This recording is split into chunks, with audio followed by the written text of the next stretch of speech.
ऐसा लग रहा है परमात्मा ने ये क्षण देकर के हमारा जीवन धन्य कर दिया। मैं आपको प्रणाम करता हूँ, वंदन करता हूँ। समस्त मुनिवृंद को, समस्त भक्तियों को, समस्त साधकों को, हमारे अपने इस भारत की विशेषता है, परमात्मा की कृपा है। इस पृथ्वी पे कई जन्मों के पुण्य के बाद हमको इस मृत्यु लोक में ऐसे कुछ क्षण मिलते हैं जो हमने जीवन को धन्य कर पाते हैं। और ऐसे में कोई हमारे ऐसे मानव से, महामानव और महावनों से देवत्व को सीधे धारण कर ले, ऐसे देवता के दर्शन हो जाए तो वाकई जीवन धन्य हो जाता। आनंद में ऐसा लगता है कि परमात्मा हमको इस घड़ी के बाद कुछ बचा नहीं, सब कुछ प्राप्त हो गया। मैं और सौभाग्यशाली हूँ, खास इस कारण से भी कि मैंने आचार्य विद्यासागर जी महाराज के भी प्रणाम किया था, उनका भी दर्शन किए थे, उनका आशीर्वाद भी लिया और उनको देख करके नेमावर में मैंने उनसे आशीर्वाद लिया था और मुझे एहसास हुआ था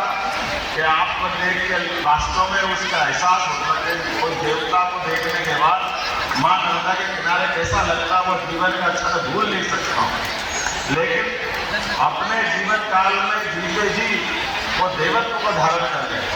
और आपकी कृपा से महाराज जी हमारी सरकार बनी तो हमने पहले कैबिनेट के पहले निर्णय में कुछ बातें इसी प्रकार से जोड़ी, जिसके कारण से हमारी सनातन संस्कृति युगों युगों से दुनिया में अलग प्रकार से जानी जाती है। कुछ है तो नहीं किया तो नियम से ही, लेकिन नियम का पालन नहीं कर रहे थे, उसको कैबिनेट में हमने लागू कर दिया। हमने कहा कि ये खुलेआम मांस की दुकानें, मछली की दुकानें हमारे मध्य प्रदेश में तो नहीं दिख सकती।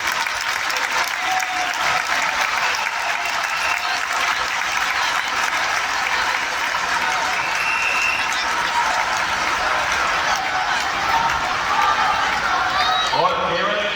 आदेश नहीं दिया, हमने कहा कि अगर का आदेश का उल्लंघन पाया जाएगा तो वो वहां नहीं रहेगा जिसके हक में ये है कि वो उसका पालन करना चाहिए, इसलिए तरीके से उसको पालन भी कराया गया। और ये करके किसी को एहसान नहीं किया, हमने अपने मूल धर्म का पालन किया, जिसके आधार पर संविधान की शपथ ली थी। और वैसे तो ये समय आपके उस दृश्य को निहारने का है, कई सारी बातें हो सकती है, लेकिन यशस्वी प्रधानमंत्री को जरूर स्मरण करना चाहूँगा, जिनके नेतृत्व में नई शिक्षा नीति 2020 लागू हुई है, जिसके माध्यम से हमारी वो गौरवशाली परंपरा जिसके कारण से भारत को भारत के रूप में जाना जाए, हमारे अपने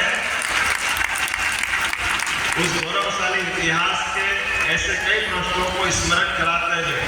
हमारी भावी पीढ़ी को उस लायक बनाया जाए जिसके कारण से वो गर्व और गौरवान्वित हो सके। उसमें भगवान महावीर स्वामी के विविध पक्ष, हमारे 24 तीर्थंकरों के विविध पक्षों को हमने पाठ्यक्रम में हिस्सा देकर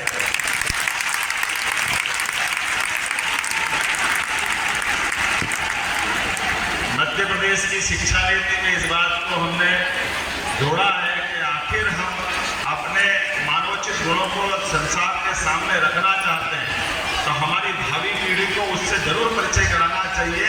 जिसके कारण से वो अपनी संस्कृति पे गर्व कर सके। ये संत की परंपरा, ये देवत्व की परंपरा केवल बोलने से नहीं होती, ये जीवन में कष्टों की परिसीमा और पराकाष्ठा करके भी मूल जीवन के तत्वों को बनाए रख करके बाकी को जीने की प्रेरणा देने की जो परंपरा है, वाकई वो वंदनीय है, अभिनंदनीय है, हमें इस पे गर्व है। आज के इस अवसर पर मैं विलंब से आया, इसकी क्षमा भी चाहता हूँ और अब कोई विलंब न करते हुए उम्मीद करता हूँ कि आपका हमारी सरकार पे, मध्य प्रदेश वासियों पे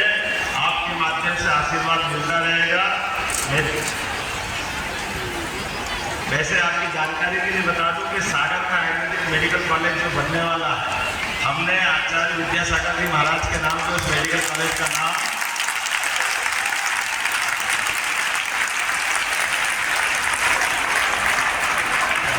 और ये केवल नाम करके हमारे केवल सौभाग्यवती नहीं हुई, बल्कि आयुर्वेद की उस चिकित्सा पद्धति को भी नमन करते हुए महाराज जी के उस इशारे को समझते हुए कि हमारे यहाँ इस संस्कृति में वो सब कुछ है जिसको ध्यान से देखा जाए और ऐसे में एलोपैथी की तरफ भगने के बजाय आयुर्वेद के माध्यम से भी उस पुरानी परंपरा को नमन करने का मौका मिला, प्रणाम करने का मौका मिला। अब मैं और कोई विलंब नहीं करते हुए पुनः आपके इस पदारोहण कार्यक्रम में आपका आशीर्वाद हमको सब पे मिलता है। आपके माध्यम से आपकी कृपा पूरे प्रदेश पे, पूरे देश को बनी रहे। मेरी आपकी ओर से विनम्र ये निवेदन करते हुए आपके लिए, आपके माध्यम से पूरे प्रदेशवासियों के लिए सुख, वैभव, मंगल की कामना, आपका आशीर्वाद सदैव मिलता रहे। बोलिए आचार्य विद्यासागर जी महाराज